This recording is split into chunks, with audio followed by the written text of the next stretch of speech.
All right, I'm going to break down some of your swings. There's several swings and there's several things. I'm trying to keep it brief, but it's not going to happen. I'm going to break it up into like probably three segments here. So right now we're going to work on. I'm going to look at your swings, and this is just off the tee. So I'll explain more later. The lower half is perfect. The upper half, everything's there. So we got to get the elbow underneath you. And what I'm saying is the elbow has to get underneath us um, to have a foundation to swing, to snap. And I'll explain it here and I'll show it in more videos later. But look at the elbow. If you look at the elbow and the forearm, you get to there and you have it perpendicular and you're snapping. But look at where your snap is. The elbow has to be underneath the hand. But the difference is, if you look at it, it's not vertically under the hand, it's horizontally under the hand. But it's still under the hand.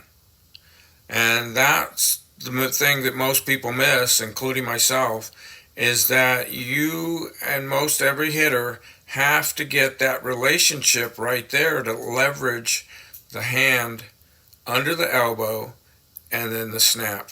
So right there. But look how far we go before we snap.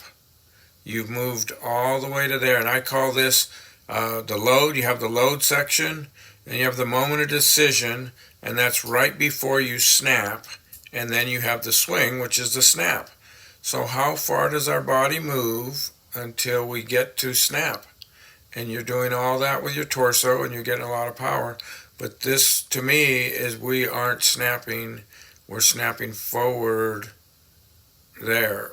And that's why you have that.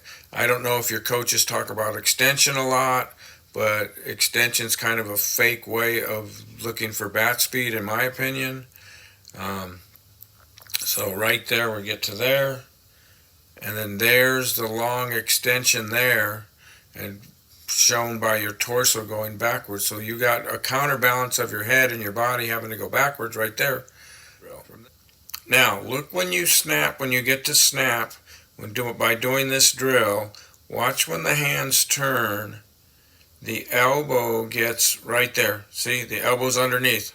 This is the point. Everything's going to be predicated on that elbow, forearm, getting underneath the hand so that it can snap. So there it is there. So it's either going to be a horizontal, vertical, or on a sliding scale, but it has to get to that posture right there so that you can snap. It's almost like the foundation to get the snap, and most people miss this. You learn so much more from a miss than a hit. So the lower half is perfect, okay?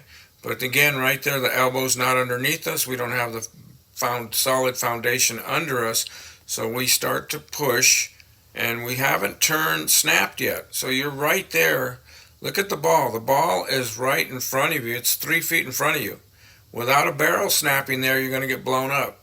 And you do. And you don't know why. Now, your body posture, lower half, is a thing of beauty. Leg snap, coil, everything's there. Upper body needs to resist a little more. So right there, if we pull back, upper body goes rearward and get the elbow underneath right there where it should be, then you'll have the resistance in the hip socket because you're creating a lot of torque and turn with that leg. That right there, that lower half doing all of that out of a coil, that is a lot of energy that has to be dealt with. And the way that you're dealing with it is you're not pulling back enough. You have a strong core and you're holding it and resisting it with your core. You have enough of a circle load right there to keep you in the game, keep you in the fight. But right there we lose it. And then when we lose it, now this is rotation. So now you're going to push at the end, and now there's no leverage to snap your barrel. It's kind of a circle around. And look where your barrel finishes. Around you. See it? And then up and over. So we're trying to snap forward, get to extension. You probably have heard that a lot. And that changes the game for you. The reason we're late is because we got to get to moment of decision. Is everything's load, and then when we start, we get to moment of decision. And again, moment of decision is everything load, then moment of decision when you move prior to snap. Where are my hands? Where's my barrel when it starts to make the snap? So we got no foundation. Again, no foundation. So right there, your moment of decision, the ball's on you, and so you push right there.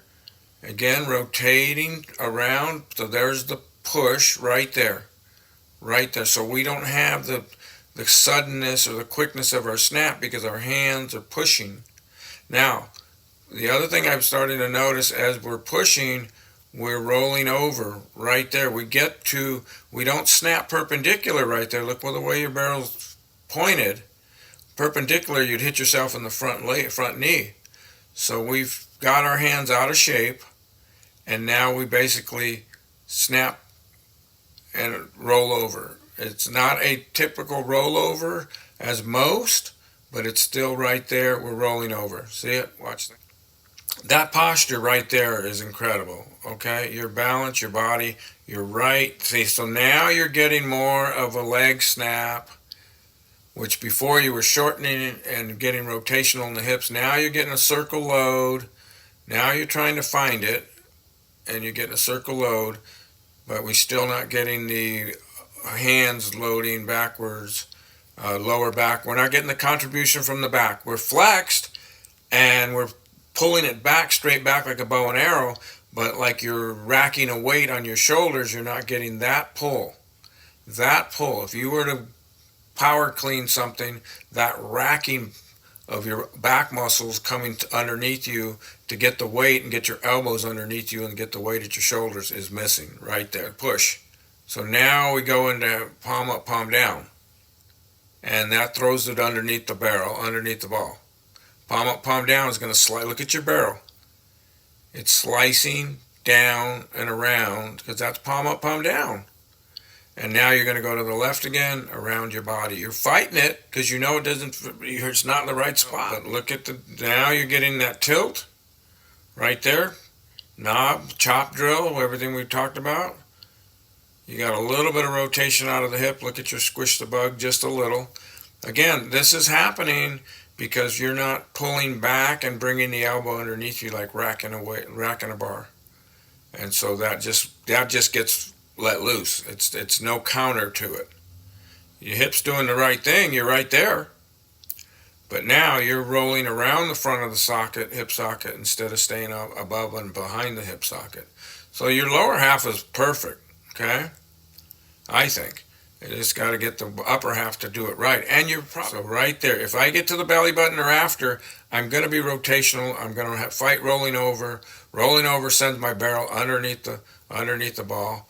But right there, snap, much cleaner. You hit it. You're earlier getting into posture and snap. Should be synced up. If my elbow's underneath me, my leg snap, hand snap sync up right there. Now I'm early enough. Now I can read the pitch, and I can still stretch. There's still stretch involved. This is where you should be loaded and moment of decision, right here. But your moment of decision goes all the way to here, again, right there. There's your moment of decision, right there. And it should be there. And that looks like the chop drill. So if I get into chop position and that's moment of decision, now I can make a decision, turn perpendicular, snap the barrel down, turn the barrel deep. But see right there, that's not a strong posture for you. And this is right inside your front leg, right there. You already snapped. You already snapped right there. So this one gets pushed. So the problem with pushing is we can't tell how much we pushed. It's the same with dropping our hands. It's the same with pushing and pushing forward. We can't tell spatially how far did I push. So I'm trying to measure with my hands and my eyes and time a ball, yet I got two moving targets. I got my hands pushing towards the ball, and I got the ball coming towards me. So we want to have a specific spot to launch from which is right there, right there, right there, launch from there. And when this happens, that breaks you down. And then there, you still can hit well, but it's the consistency. So now look at how much you're staying palm up, palm down. And there's your extension. You didn't even roll over on that. Was that the shoulders have to play more. The shoulders have to tilt more. You have to trust the shoulders more. So you're either going to use your shoulders and hands at the shoulder to get you on plane, or you're going to use a little bit of shoulder and hands to take you the rest of the way. And that's what you're doing there. So right there, your angle, your shoulder should have dipped just a little bit more, another inch or two, because that's where your barrel wants to be, right there.